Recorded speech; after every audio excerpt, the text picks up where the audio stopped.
Okay, so here it is. We're going to take this bike on a ride, but we're going to talk about something. We're going to give it the 250 mile review. Actually, a 262 mile review.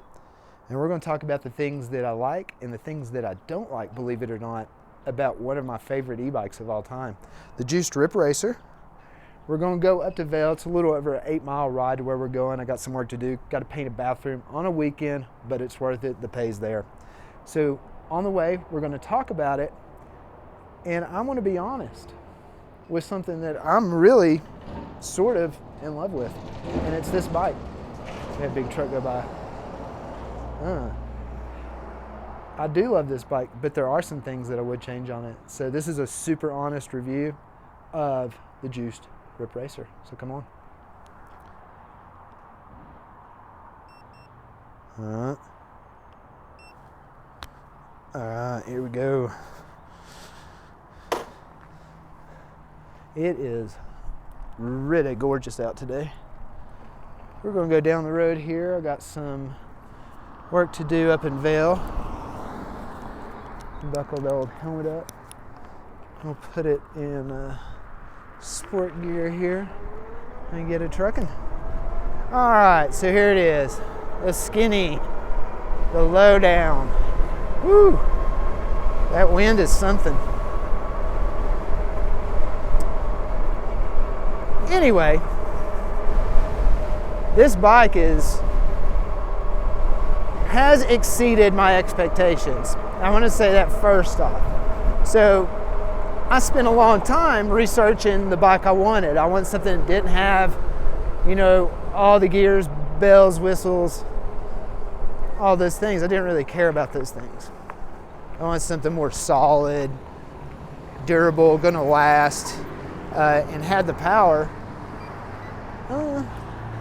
to go up and down these hills in the Rockies of Colorado. This is not normal terrain for an e-bike. This is not your everyday thing. I mean, a lot of these e-bikes, they're sold in flatter places like some of the, flatter areas of California or some of the rolling hills of California, total flat places like Florida even. A lot of these bike sales happen. I'm gonna just put it in a low gear so I can enjoy the scenery and the weather. It's nice out. And I understand a lot of these reviews where they come from, they go up the occasional slight hill, they go on long distances on flat ground, and sometimes there's a mix of both of those. And that's really cool. Let's look at the Eagle River real quick. I promise I don't have ADHD or anything. But anyway, I go fishing down there quite a bit. The water is looking rowdy. I've kayaked that area too. It's a great kayak area. Well, anyway, back to the subject at hand here, the review of the Juiced RipRacer. I reviewed a lot of bikes and searched a lot of bikes. I had an e-bike at the time. I had a Ingwe Pro 2, 2 Pro, whatever. Pretty good bike. I mean, for the money, great bike for the money, in my opinion, to be honest with you. It was that Ingwe 2 Pro. It was a really good bike for the money, in my opinion. I think I paid $900 for it. So I did that, put some handlebars on it, better grips, better pedals. That's really about all I did to it. And adjusted the P settings. Now what that did though, unfortunately, because it only had like a 12 amp hour battery, it kind of sucked, because when you change the P settings, that cheap battery it came with, it just sucked it dry. Pass these people up here. I'll be on your left. Hi. I'll be on your left here. On your left. So when I changed the P settings, I got more torque, more speed, top end, etc. But it being such a weird powered bike, it really drained the battery pretty quick. So I only got like 12 miles if I cranked it really. If I kept it in lower gear and pedaled, it did have gears. This one does not.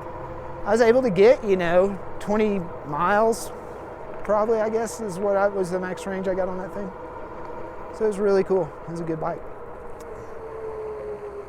To go that way or this way, to go that way or this way, to go that way or this way. We're not going that way. That looks ganky. Alright, we're going to go this way. Alright.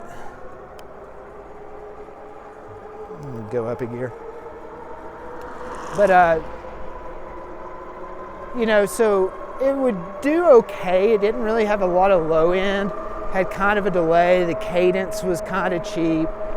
The brake cables, one time coming down a real steep hill, I'll be honest with you, the brake cable busted. And I'm not putting that on Ingwe because I was coming down a really steep hill fairly fast. So I'm not going to put that on them, but that cable did snap. And you're not going to get that with hydraulic brakes.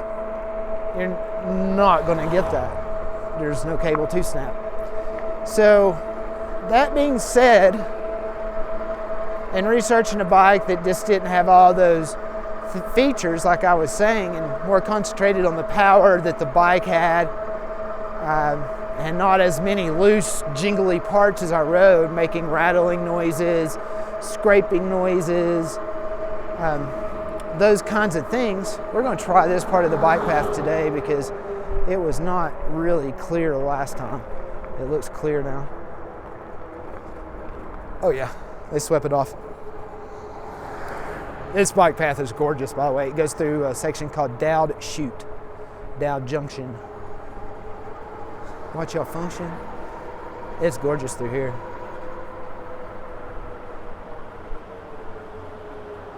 The old railroad bridge over there. Super cool. So researching for bikes, I came across several that really came into play. I'll go ahead and call them out, the bikes I was actually looking at. There was a Rusher. I believe that one was called some kind of lizard. Komoda. It was really cool. It looked a little on the small side actually, even for a compact bike, because a lot of these compact bikes, you can be tall and still fit on them. But it just felt like it's going to be a little cramped lengthwise for me, for my knees and stuff. And it just, I don't know, it had just that, I don't know, kind of a granny look to it. And then there was the Zeus bike. Didn't have all the bells and whistles on it, exactly what I was looking for. Super fast, decent range, big battery, quality parts, great brakes. But was just 1,000 out of my price range, honestly. 1,000 out of my price range. So didn't go with that. And then there was the Juiced RipRacer. 52 volts. The battery 15.6, decent. 750 rear motor, the thing rear motor, no gears, no suspension, but a fat tire. The Zeus not a fat tire necessarily. So the thing about the Zeus was not a fat tire, no suspension. Hi, how are you all? Hi. Probably a rough ride with no suspension on that Zeus bike and not having fat tires. The attraction to this one was fat tires. And the thing about fat tires is, ladies and gentlemen and germs and bearman pigs, is that you could get, I'll be on your left here, on your left. The thing about fat tires is if you deflate them a little bit, like for example, they're supposed to be 25 or 30 and you deflate them to 20 or whatever, they absorb a lot of that boom from the bumps and stuff. I've got mine actually inflated quite a bit because I tend to Another reason I'll explain here, I tend to ride this bike like a BMX bike because that's how it's styled. It doesn't have suspension. It's got fat tires. The way the handlebars are, just the overall shape, style of this bike is reminiscent of a BMX style bike. Speaking of, let's go up here. All right, let's see what's going on. I got some stuff back there, but whatever. Nothing flammable today, but check that out. That's the Eagle River. And this is Dowd Junction or Dowd Chute. Coming in from Minturn, that's Lions Head Rock that I've talked about before, and Meadow Mountain. They're really cool. Very historic areas that we'll talk about on other episodes as we do other adventures. But today we're just doing the review, the 250-mile review, actually 262 miles, review of the Juiced RipRacer that we just came like right up that hill, no problem. No throttle, or no pedal, just throttle too. Gosh, I love this area. I've been here, this is my 13th year. I've been in this valley quite some time now.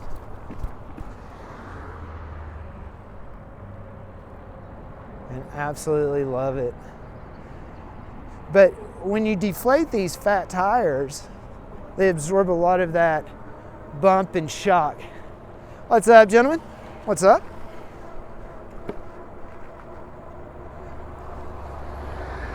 Some e-skaters out today on the trail here, enjoying the day. It is a great day to enjoy, by the way. So when I'm going over these bumps and stuff, I tend to like kind of stand up like a BMX, like you would on a BMX bike back in the day if you were going over bumps. You know, you kind of stand up and absorb the shock in your knees with your knees bent, whatever. And I know as old as I am, it's hard to believe, but I'm still at least in decent athletic shape. I could still snowboard and skateboard and dirt bike and all those things. So e-bike to me is kind of like cheating life. Wow. Is this not gorgeous or what? Let's go over here for a second. It's really, really nice out today. All these footprints in this foam grass. So this is where Gore Creek, somebody fishing down there. One of my favorite fishing spots, actually.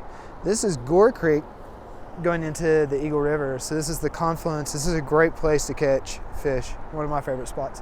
That rock's really fun to boulder. There's an old car wreck over there, some old car wreckage. An old, an old homestead over there. There's lots of bones through here. There's lots of predators up there. But this is a really cool area. So I just wanted to show you real quick. But anyway, getting back to the subject at hand. This bike here, super good. It's super awesome. It does so many things. It's got power. It doesn't have all the bells and whistles like I wanted. I purposely did not want suspension. I purposely did not want all the gears. The Zeus bike really fell in that category. It had a bigger motor, was an option to get. It had a 750 motor and a 1,000 watt motor. So it had a couple options to get on those e-bikes. So that was a thing too, had a big battery, blah, blah, blah.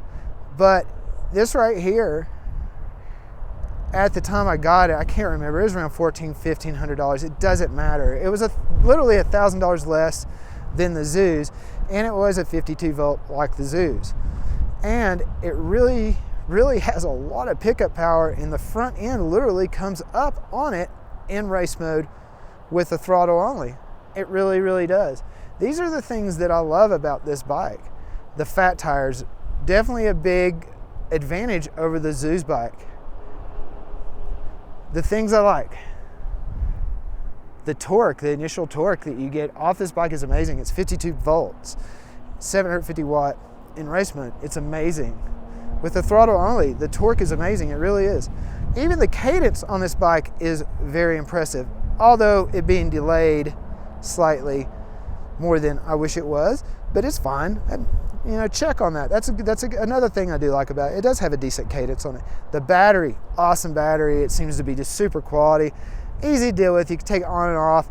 You charge it super easy. It charges fairly quickly for an e-bike battery. I do like the seat on it.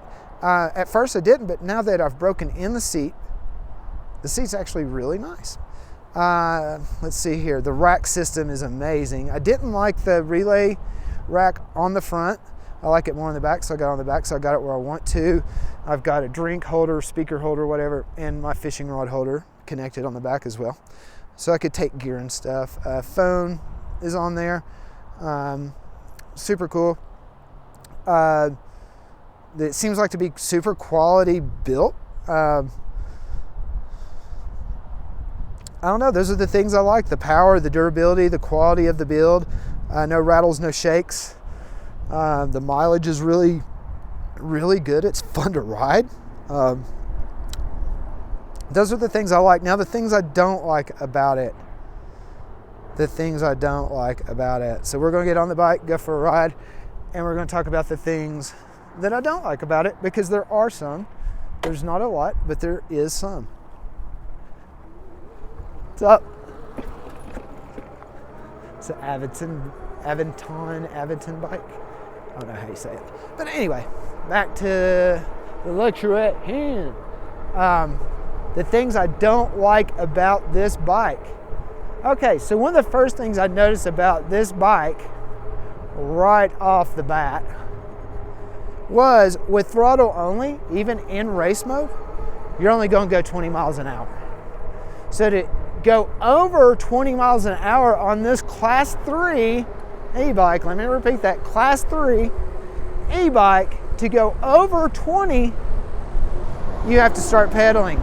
Even if it's just ghost pedaling, you know, without any resistance really. You gotta be careful going around this curve here, because anyway, you've got to, how do I say it? You've got to kind of like, let's see, I'll show you. So I got it race mode, right? Now, throttle only, it's keeping me right around 20 miles an hour downhill, 21 miles an hour downhill. Okay, and then when I'm flat, like 20, okay, 20. It keeps me right around 20 miles an hour on flat, throttle only, full blast. So if I start pedaling, you can see this changes quickly. Like, and I'm gonna slow down right now, but I could get up to 28, 29 miles an hour downhill, closer to 30. When I engage the cadence sensor on this e-bike. See, like right there where it's bumpy, I actually stood up. It's an instinct for me with dirt biking and riding BMX. It's pretty cool. I love you guys fly fishing over here. I'm gonna stop for a second. I don't know if you could see it, but everybody fly fishing down there. Super cool. I've caught some lunkers right through here, right through there. It's a great place to fly fish. This is called the aquarium section of Gore Creek. I used to live up here, as I've told you before. Many friends still do. But back to the bike. So you couldn't like throttle only more than 20 miles an hour. You had to like kind of, you know, engage the cadence sensor on the pedals, even at just ghost pedal, no resistance, to get it to do its max at 28 or whatever they say it does. The torque is just really amazing, but the top end just really lacks on the throttle. On the throttle anyways. What I would expect it to do is be throttle only up to 28. You start pedaling, you get up to like 31, 32 or something. That's what I would expect out of a 750 watt, 52 volt e-bike. That just seems like to be the common ground for the average 52 volt bike, is throttle only going, you know, 28, 26, 28. So that was kind of the thing. But what led me to continue to go on with the purchase was the off-road controller that Juiced is or was working on. There's no clarity there. That you could use the throttle, only check with your local laws, blah, blah, blah. But this off-road throttle controller, this off-road controller that we're going to be putting out soon, we're working on, it's already testing's done, it works great. It'd be for sale. This controller that was supposed to be bigger and better, get more power, whatever, you're supposed to be able to throttle it up to like that 28 thing, and it's called like the off-road controller for off-road, so you wouldn't have to pedal and get your feet caught in the roots or weeds or trees or bushes or whatever. Anyway, so I was like, cool, well, that's coming out, that's an option. I go ahead and get the bike, and possibly get that controller, down the road. So I kind of knew that was a thing, but didn't really pay a lot of attention. But when it came again, I was a little bit like, oh man, really? Even though I read that and studied that and knew that, I was still kind of like, dang man, oh man, that feeling. So that was one of the first things that I was like, oh man, that sucks, or that stinks, or whatever you want to call it. The second thing, and honestly, I want to be straight up, the only other thing that I don't like about the e-bike, the brakes. We're just going to be honest, and brutally honest here. These brakes are okay. And the only reason I let that kind of slide too was because of the price. I guess I go in and change the brakes, upgrade the brakes, whatever. I could do that. But by the time I do that, I could have just bought the bike that had all that. You know what I'm saying? Like, I could have bought the Zeus bike. By the time I put a bigger motor on this, bigger battery on this, better brakes on this, to get the more power, better braking, I could have just got the Zeus bike, if you see what I'm saying. So I kind of knew I was getting into saving $1,000, but to kind of get to where I need to get bigger battery, more power, better brakes, I'd be throwing down another $1,000 on this bike. So we're headed through here.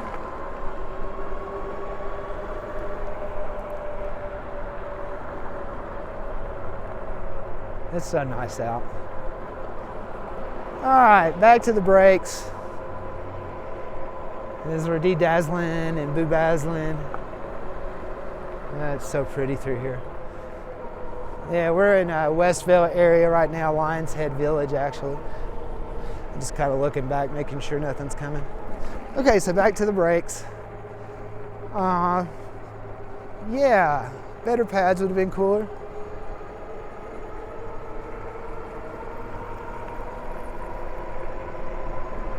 $20 total more on the bike wholesale probably, put those E10.11 Eco pads is what I ended up putting on here. And I think they were like, I don't know, $12 each set. It ended up being like $24, $26 shipping on Amazon for the entire bike. New pads, and just tossed the old ones, man. Because they were just like squeaky. That's the first issue with the brakes. That's not the only issue with the brakes. The rotor is okay at best. I think the front rotor on this one is slightly bent. Not bad, but it is slightly bent. And that could have been from shipping. That may have not been from the factory.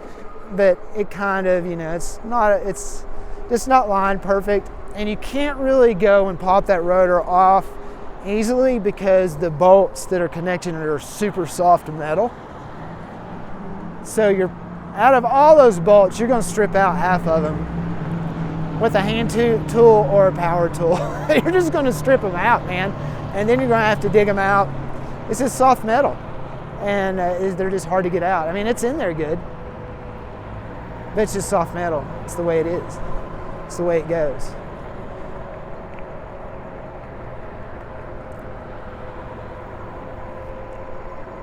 So the problem with the brakes are the pads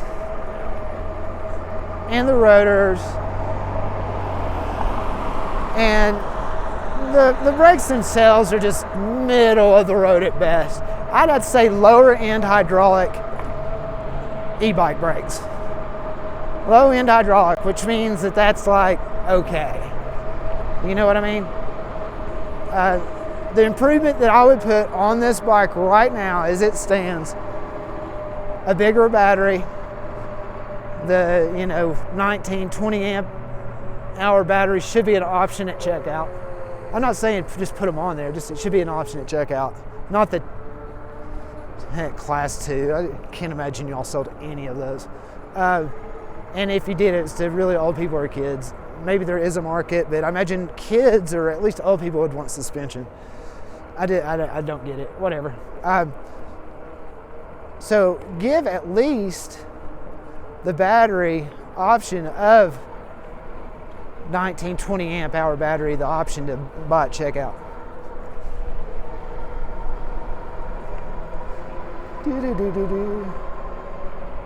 And upgrade the brakes. Let's put a bigger rotor on there. I think it's like a 180 or whatever the standard is. And I think the back brake is fine the way it is with rotor set up, the cheap hydraulic brake. But the front brake, having a 52 volt, 750 watt e-bike, you need a bigger rotor and a much better front brake altogether. Pads, mechanism needs to be up one notch. Disc size or rotor size up one notch. Just everything on the front up a notch. All right, so getting back to the likes and dislikes. I'm just going to do like a basic overview of the bike. Since our ride is now over, it was great. It was a nice, beautiful sunny day. But the things that I love about it are the torque, the low end torque, the looks, the no rattles, the sturdy build. I just absolutely love it. The fat tires. I just love it. It's just a cool, fun bike. The rack system. It's just a very well built bike. Things I don't like. The things I don't like is basically the brakes and the throttle. That's it. The throttle, not being able to do the 28 without pedaling and, getting the cadence, activating the cadence is annoying. And the doubt that they're actually going to come out with that off-road controller is doubtful, because they'll come out with a better bike by the time that controller comes out. And this thing won't even be made anymore. They're already working on a sodium battery system, I heard. So they're not even coming out with like the charging system for those batteries, the hub that they said. So why would they come out with a controller? You could probably order one on Amazon or eBay or whatever, or Alibaba, but I don't want to mess with all that. So yeah, I guess the braking system is just middle of the road. I wish it was up a step. I wish the throttle would get you to the 28, and then pedaling would get you closer to 30, 31, because the bike can do it. The other things I want to talk about, not necessarily complaining, this isn't about the bike itself. This is just like some of the things that would be cool. A 1,000 watt motor option and a 19 or 20 amp battery option. And upgrade the brakes.